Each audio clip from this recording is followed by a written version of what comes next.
I have just played for you Bach's Invention number 15 in B minor. This is the last of the two-part inventions. Bach wrote another whole set of three-part inventions as well, 15 of those. And he wrote these for his children to teach them about the fundamentals of music and how to play cleanly and well, first in two parts, two hands, two voices, and then to move on to three parts with the sinfonias, to teach the art of playing cantabile in a singing style, and to develop an appreciation for composition. What goes into a composition? The inventions meaning to play or invent are largely based on imitations between the voices, two voices or three voices. And when we move on to the form called a fugue, we get even further development of imitation. And what is so exciting about this invention number 15 is Bach is teaching the elements of how to write a fugue. I can't wait to get into this with you, and I've been thinking about this a lot as I've been working on the lesson. It's believed that Bach wrote the first set of 15 inventions under the title Klavierbüchlein in 1720 for and with his eldest son, Wilhelm Friedemann Bach. And I've been imagining the two of them together working on this invention number 15 and getting as excited about it as I am. So let's find out just how a fugue works. This is in 4/4 time, common time, and in the key of B minor. This is the sound of the five-finger pattern and the triad. Now, in writing a fugue, the most important element is the subject. And the subject is what determines the entire unfoldment of the piece. And it is stated first in one voice on the tonic, and then immediately stated the very same subject in the other voice on the dominant. That is part of fugue writing. That's the first step. So let's see what that looks like. What does our subject sound like? Well, starting on, this is natural minor with the A, and this raised seventh step A sharp, Bach gives immediately, like this. And then he has three ornaments in a row that are written out in the manuscript. The first one is like this, and the second is, and the third is. So what is he doing? He could continue on, couldn't he? He's outlining the scale degrees and telling us with the raised seventh exactly what this B minor tonality sounds like. It's a very sophisticated subject with the melodic outline of the scale degrees. 1, 2, 3, 4. 1, 2, 3, 4. 1, 2. And right there comes the next subject entrance with the bass. In this case, it's the left hand. And notice that I ended. Let's take the ending of that subject. It ends on F sharp, which is the dominant. And by the predefined rules of fugue writing, the same subject must start now on this note. And it will, like this. This is the second subject entry.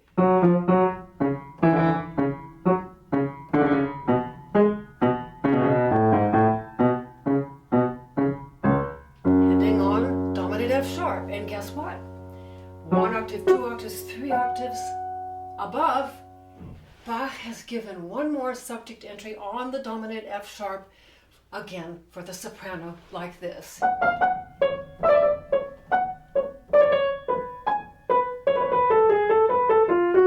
And that ends what's called the exposition, which is the section of the piece when all of the voices make their first subject statement. I'm giving a lot of terms today which are part of writing a fugue. Now the left hand in measure 1, I think, has a very interesting and almost mysterious quality to it. Listen to the sounds of this first measure of the left hand.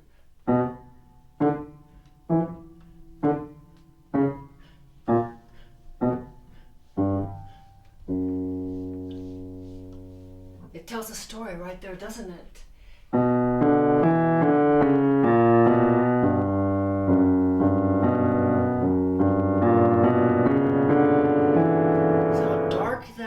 This is really gorgeous down in the bass, what that B minor sounds like. Now today we call this, with the raised 7th step, we call that harmonic minor, but when Bach was writing, and even 200 years before Bach's time, composers and performers of the day were automatically raising the 7th step, a half step, when they played in the minor key, because it just didn't sound right without doing that. This would sound kind of funny, your opening subject. If you didn't raise that, it would sound like this.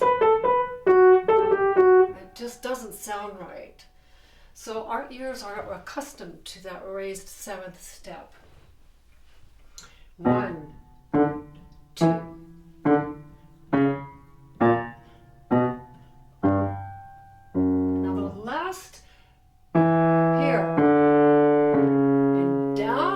Third from C sharp to A sharp and up to the tonic B.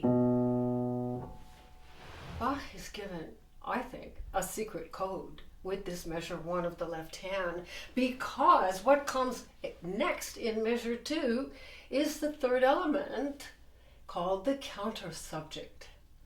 The counter subject is a secondary melody that goes along with the subject entries, always. And he's taking these key notes and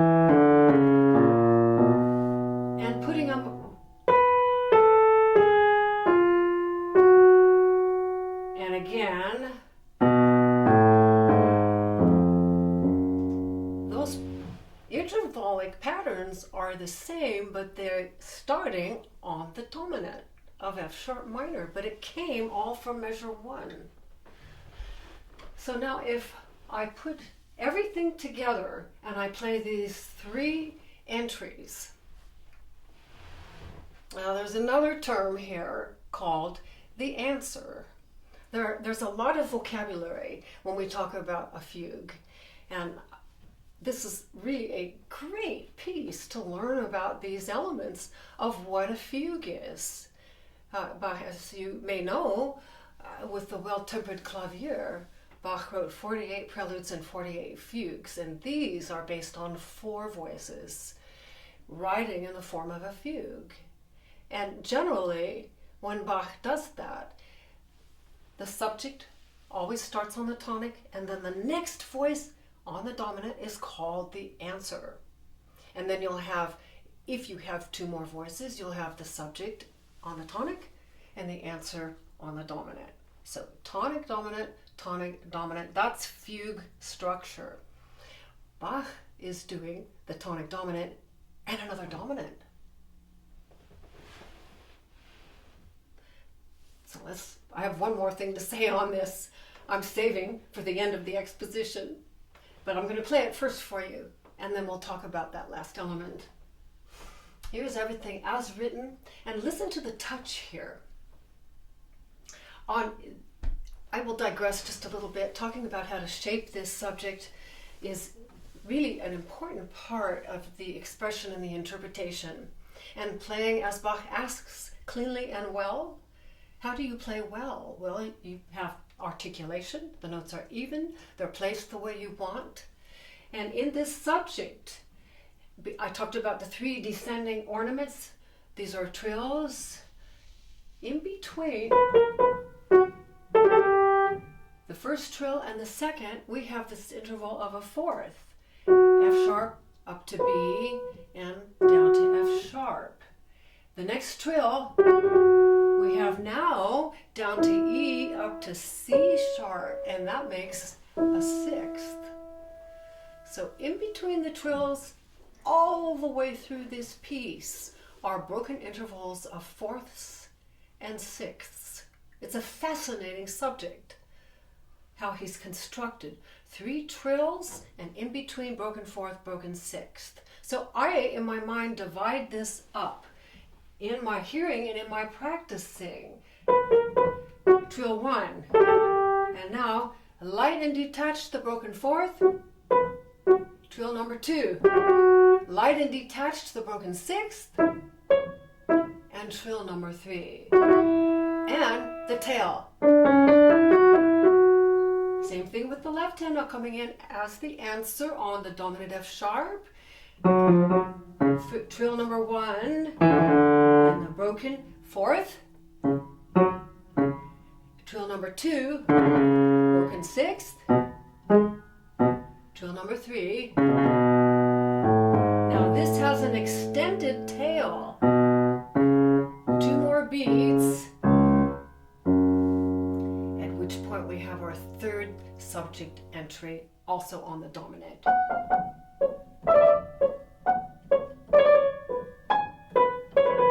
And a different tail and the bass answers. Now this tail on the 3rd entry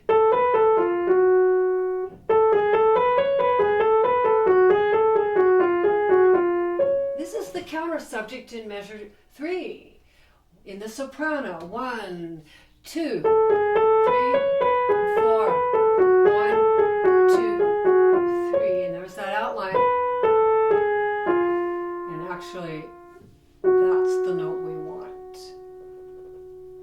This little motive, up a 2nd and down a 3rd. It's a major 2nd and a minor 3rd. He's doing slightly altered.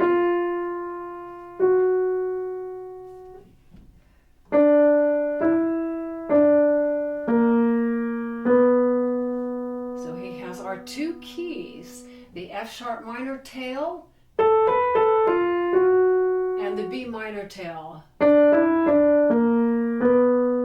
And that is the end of the exposition. That last element, I'll just tell you right now, is called the element of invertible counterpoint.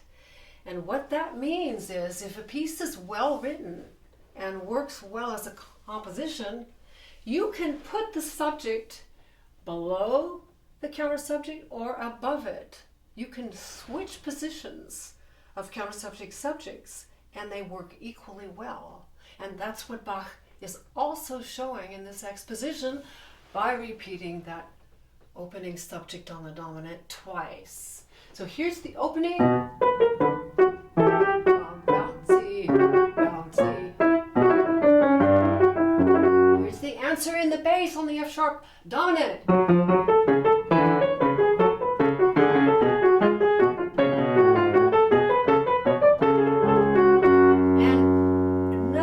Entry in the soprano. Now the parts are inverted, same material. Now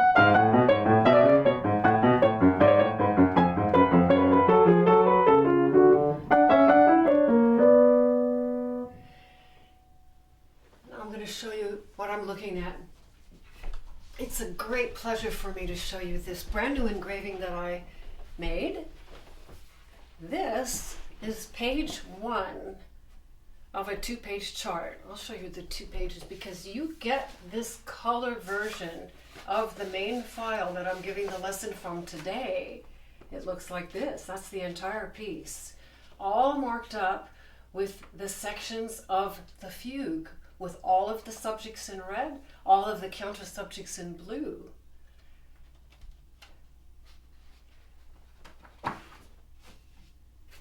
This also comes in your chart package with a traditional first PDF that you'll learn your notes from, like this. Black and white, lots of space between the systems. This is on the 11-inch by 17-inch wide horizontal landscape format.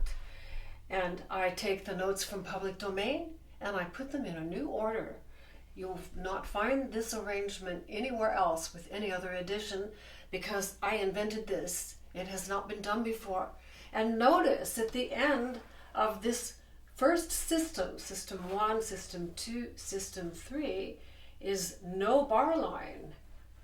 And this system 2 begins on the third beat.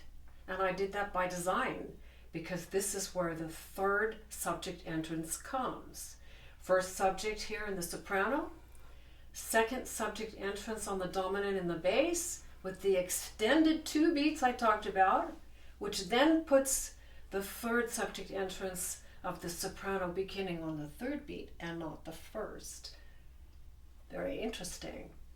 There's a reason for that too. In this type of writing, there's a little tiny extra bit of music called a coda, which is often put in at the beginning of a fugue. And here's your page 2 on this. Now there are a lot of ornaments on this, and to be sure that you play them correctly, I have a second main file PDF with all of the ornament boxes above and below the regular notes. So you see exactly how to play a mordant or a trill. Page 2. And the final black and white supply that comes in your chart package is the satellite view on the vertical 11-inch by 17-inch portrait. This is the entire piece on 6 systems, 1, 2, 3, 4, 5, 6. But where are all the sections for the fugue? Well, they are on this beautiful engraving, my very favorite part of a chart package, the color structural analysis. Here is the entire piece now in this beautiful Technicolor, showing everything. Subjects in red, counter subjects in blue. Opening entrance. This is exposition of the first entries on the tonic. This whole first 2 systems is your exposition. Subject 1 entrance, next voice entrance here in the bass, third voice entrance here in the soprano. Then we go to what's called an episode right here. This is connecting material. It's a modulation. It's going to take us to a new key area, and it separates all of the subject entrances from each other. There are no subject entrances at all on this episode. Then we come down here. I'm giving you the overview of the whole piece of what makes a fugue. It's all on this engraving right here.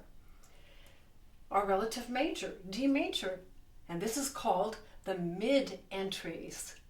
So on the new tonic of D major, which is the relative major of B minor, he takes the subject in the new tonic of D major, this time in the bass. First time it started in the soprano, so the bass. Then the soprano is now the answer on the dominant of A major.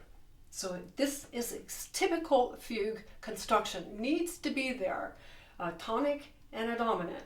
A tonic and a dominant. Tonic, dominant, tonic, dominant. And then just towards the end of the piece, things get very exciting and developed.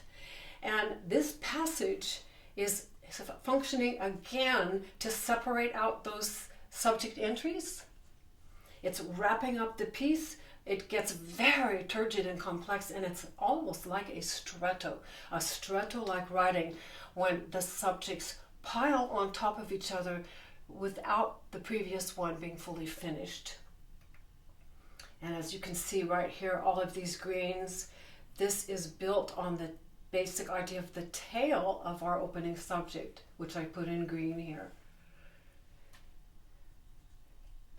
And our counter subjects are built on the little tiny motive here that I put an orange box around. We're going to get to this very soon with this first episode.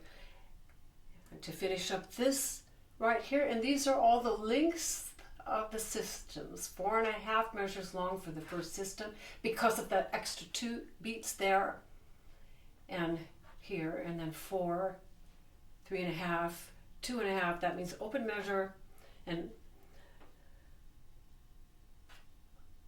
very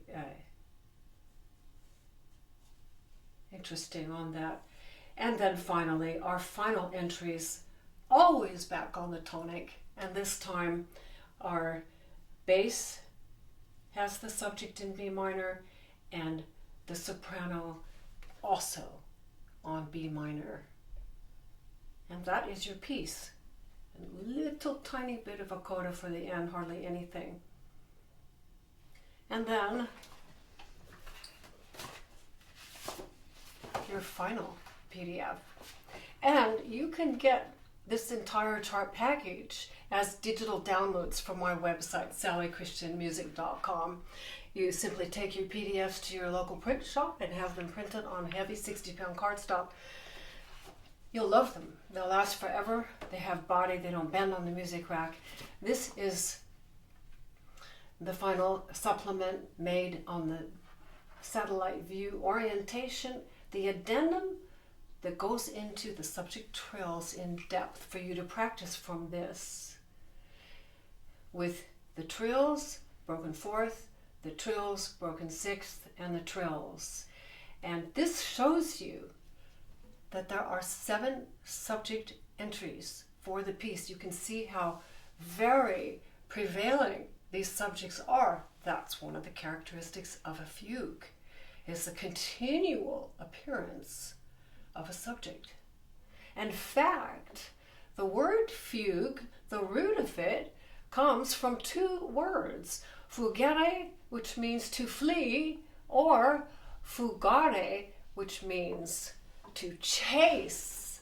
So these subjects are chasing each other. Isn't that interesting? That's what a fugue means.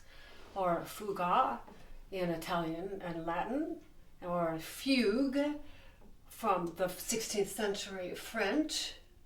But there's meaning in this. So just think of the power of these subjects chasing each other. Let's see how they do it. Here they are, the trills and the broken fourths and sixths. Subject, entrance 1, tonic, dominant, dominant. Nothing for the episode. Here are the midway entrances, this time bass and soprano, a new tonic and dominant. Stretto-like modulation, back to home, B minor, bass tonic, soprano tonic. All of that is subject entrances. So what I do, because I'm not going to come back to this, what I do when I practice is to put the music up here, and I read through this whole piece. And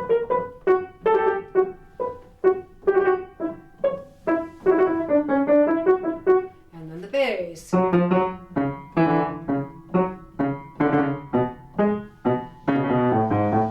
And so on, for the whole piece like that. And I track it. Then there's really not much else to learn except this episode and this Stretto-like passage. So let's now look at the episode where we are in a new key area. Let's back up here. The last subject entry now at the 3rd beat of measure 5 was like this with both the F sharps. This is very interesting to me. 3 F sharps in a row for that 3rd beat of measure 5. It's the finish.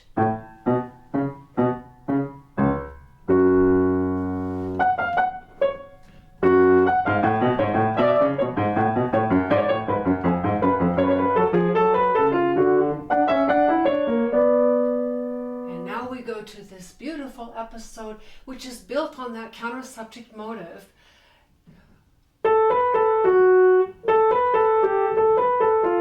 Sorry.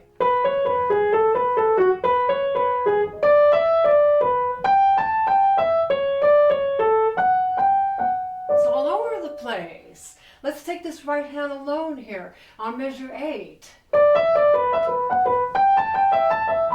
Drop a step down to C sharp.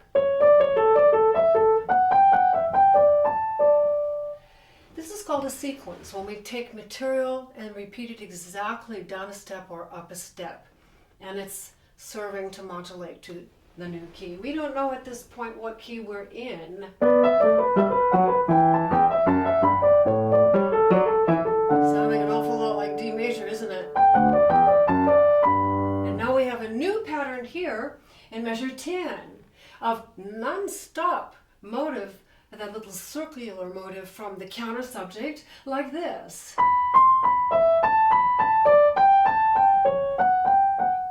And the bass is happily dancing.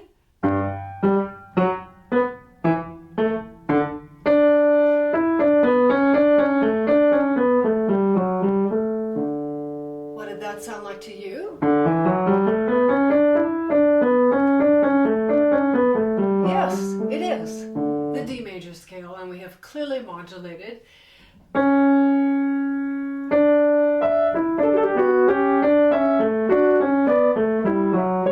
Right here, the midway point, measure 12, 2 new tonics of D, the relative major.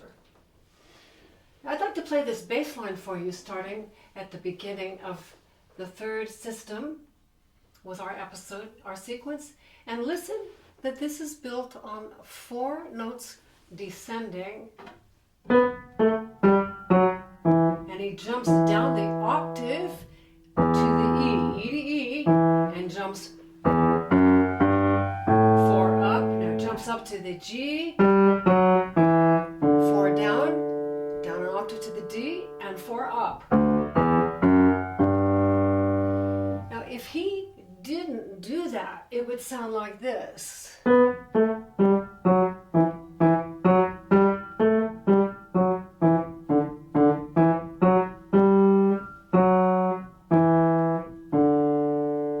it's all very contained, but by splitting it like that, he's adding what I think simulates 2 voices. I hear this very much now between 2 instruments, a tenor and a bass. Here's the tenor. Here's the bass that answers. And the tenor. And the bass. And now,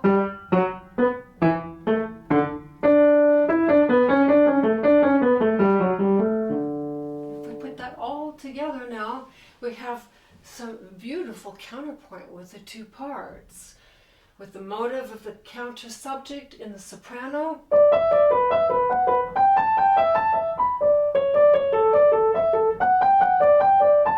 Now this, when they join right here in measure 10, that's really a parallel tense on the beat notes. But he approaches it from way down here in the bass and then jumps up.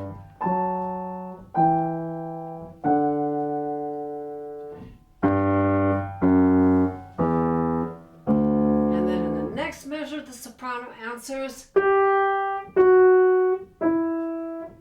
it doesn't go down, it goes. Did you see how he's playing with this? These are simple elements, but by changing the direction of that last note when you want it to go down and instead he jumps up, you have to be hearing for that, and it's playful, it's imaginative. It's also outlining the 4-3-2-1 of D major. Let me play that whole passage now and see if you can hear 3 voices in here instead of just the soprano and the bass that we think of as a 2-part invention.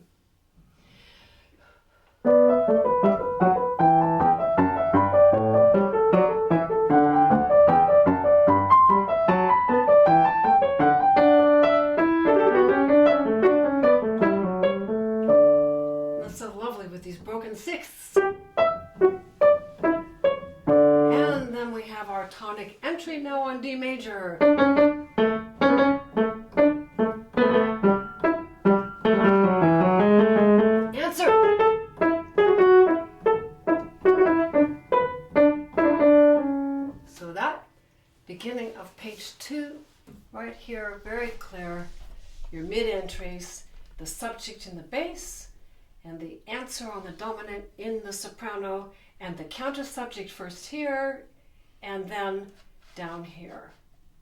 So these lines of colors, blue, red, red, blue,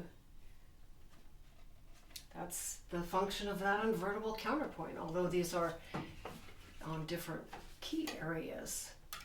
Look at this pattern here in measure 12 of the counter subject, of the soprano. Listen to these downbeat pitches on G, F sharp, E. Beat note pitches, not downbeats, the beats. 1, 2, 3, 4. 1, 2, 3. That's like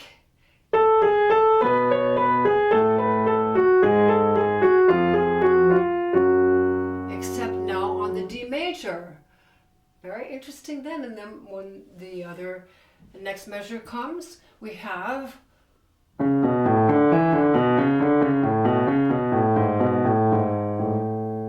that will be like this.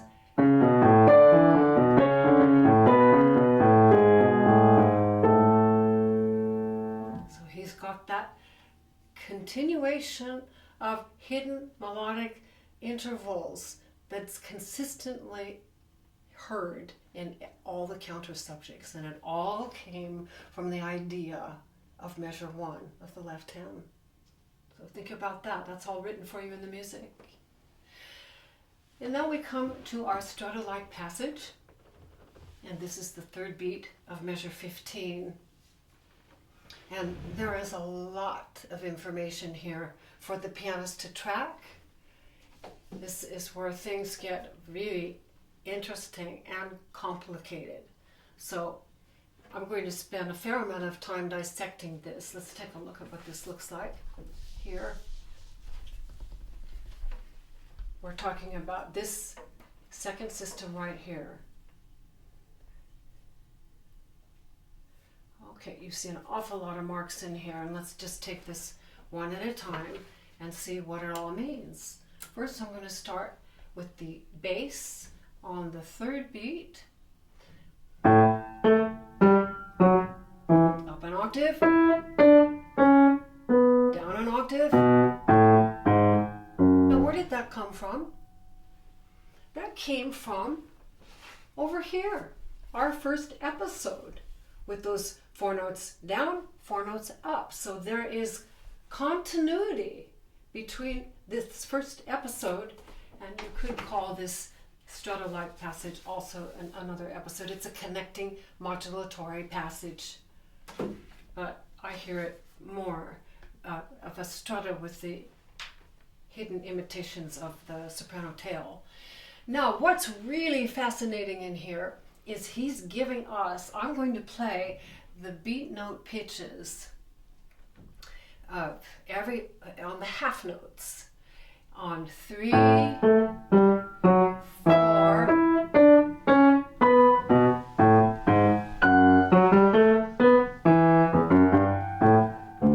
what we are hearing now,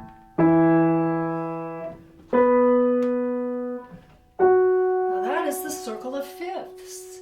So he's giving, as written, I'll double that circle of fifths with the right hand octave. The A, the E, the B, the F sharp. But you don't really hear this because he's not going in a straight ascending line. He's doing that jumping. A up an octave, down to E. Here's the next circle of fifth note, and up an octave. Here's the next one, the B, and down an octave. And here's the final F sharp. The right hand, the soprano, also has. Let me play that first, just as written.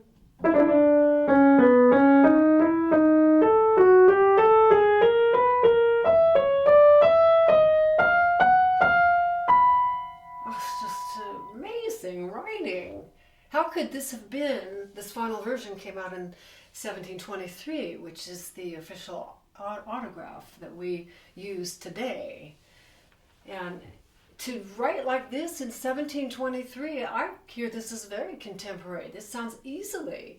We are almost 300 years later right now, in the year 2021. This is astounding to me. Bach was doing this, and how could they say that Bach was old-fashioned and behind the times? He was so far ahead of the times. It's really a mind blower, and I think more and more people are appreciating that Bach has a special place with his contribution and his repertoire and the necessity of his music for us, for the human condition. Now, I said this was built on the tail of the soprano in measure 1. Bouncy. Notice I have to come back to this because the arm bounces are on those trills. I didn't talk about that. I should. To get a nice fast trill, you kind of pull off on that last one. And that takes a long time to be able to do that. And then light, and then. Now here's the tail. And look right here at measure 15. That's where he's getting it. Here's measure 1. Here's measure 15. That would be exact repetition, but he doesn't do that. He changes the last note like this. That's a tritone. Extremely diminished fifth, D sharp to A. And then one connector note and another subject tail. One connector note and another subject tail. And those pungent intervals, these right here.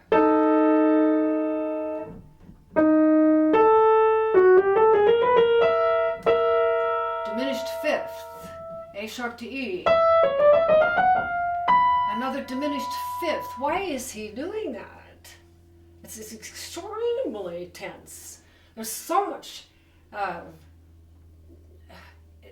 energy, pent-up energy in here. It's like ready to implode on itself.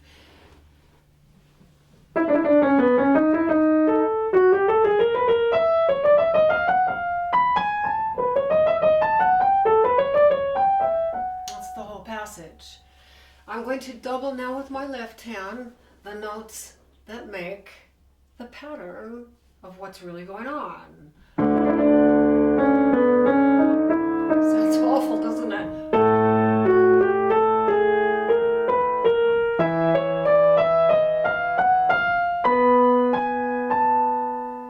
But what we really have, D up to A, up to E, up to B, circle of fifths. The left hand, A, up to E, up to B, up. He's got a double row of ascending circle of fifths, although the bass does some descendings as we saw, but that's in there. And in your music, I have circled the notes of the circle of fifths in each hand in yellow, and I've put labels around them as well. The right hand, the soprano, D, up to A, there's the fifth, up to E, the fifth, up to B, up a fifth.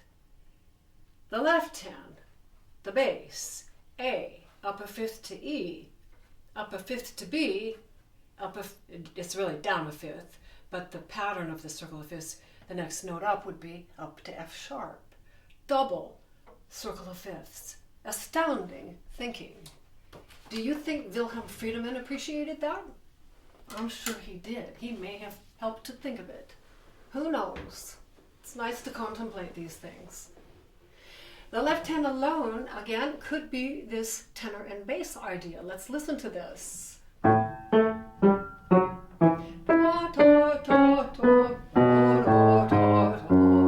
then this little separate motive. is that? Well, guess what? It's it's the subject reference, because he's coming back to the final subject entries. Brilliant. This right hand now. When I was learning this piece, and as you see in these teaching videos, the format that I have evolved into over the years of doing these is to do a performance for memory of every lesson that I give. Now, what does that mean? That means I have to learn the piece too. And that way, I learn it on a deeper level. I could sight read this piece and have it on the music rack and go through many, many more lessons much more quickly if I didn't need to take the time to learn these pieces and memorize them. But then I would only know so much about it by memorizing and learning the pitfalls. This was tricky for me, and the part that was really hard, this sleep was not expected, and then that was hard. You could tell why. It's meandering chromatically all over the map. That was hard. Way up to B, and this one, now Bach actually writes in the manuscript a slur here. That's in the manuscript. And then he jumps down a seventh. And down another seventh. And into the counterpoint. Except this is different. So pay careful attention there. When you get to measure 18, it changes there. It's the only counter subject that has a noticeably different pattern. And I marked it for you here. Here are your outline notes as a template. Normally, we would hear that. That's what was at the beginning of the piece. But instead, he does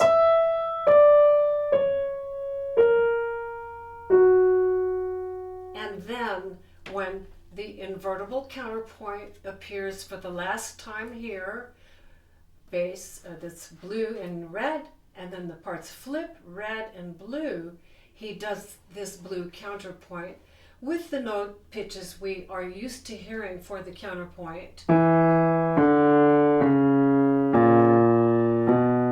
That's a little twist at the end there of the counter subjects. I'm going to play just the counter. Oh, no, you know what? I want to go. I'll play those counter subjects alone, but I want to play one more time as written this difficult Stretto-like passage.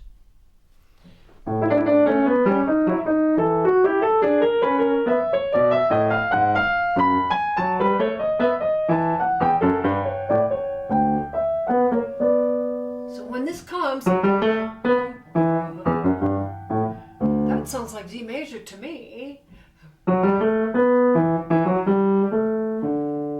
But it quickly flips back to the B minor. Listen to that. It's just beautiful. Just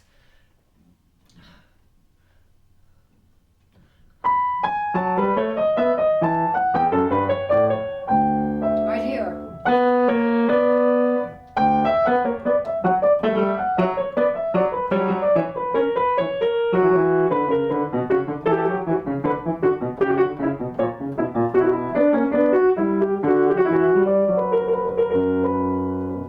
And the very end there, see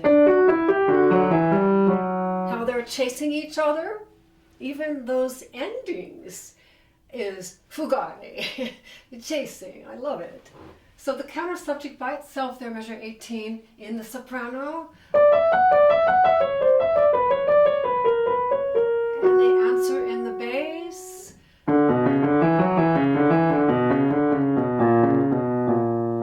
See, it makes a story. That way they actually fit as a unit to wrap up the piece. So the final last system again, as we're ending the B minor subject entries, first in the bass and then in the soprano.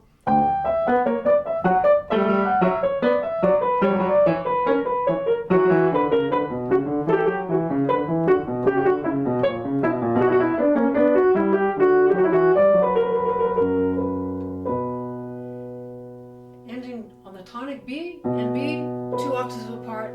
Bach does that so frequently in his inventions. So that is your invention number 15 in B minor based on the writing of a fugue. I hope this lesson has been helpful for you and you'll learn this piece. It's a really wonderful piece to play. And one last thing I want to say about the order of these inventions. This is called number 15, but when they were originally, the first version I spoke of, the 1720 version from the Klavierbüchlein, Bach went up in the diatonic scale order of keys. The first invention in C major. The second invention was number 2 in D minor, now we call it number 4. E minor, F major, G major, A minor, and this B minor was number 7 originally. The second version of 1723, he went in chromatic order of majors minors, C major,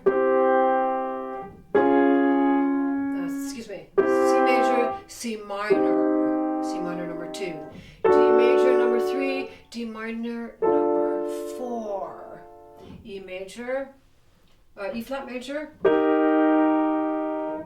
E major, E minor, and so on. So by the time he got to the end, B minor was the last one. I thought that's just something to ponder of how he was writing these with specific things in mind to teach. So this last idea that I wanted to say is how transformative it can be when you practice. And I found a quote recently, very short, that it's loaded with meaning for me.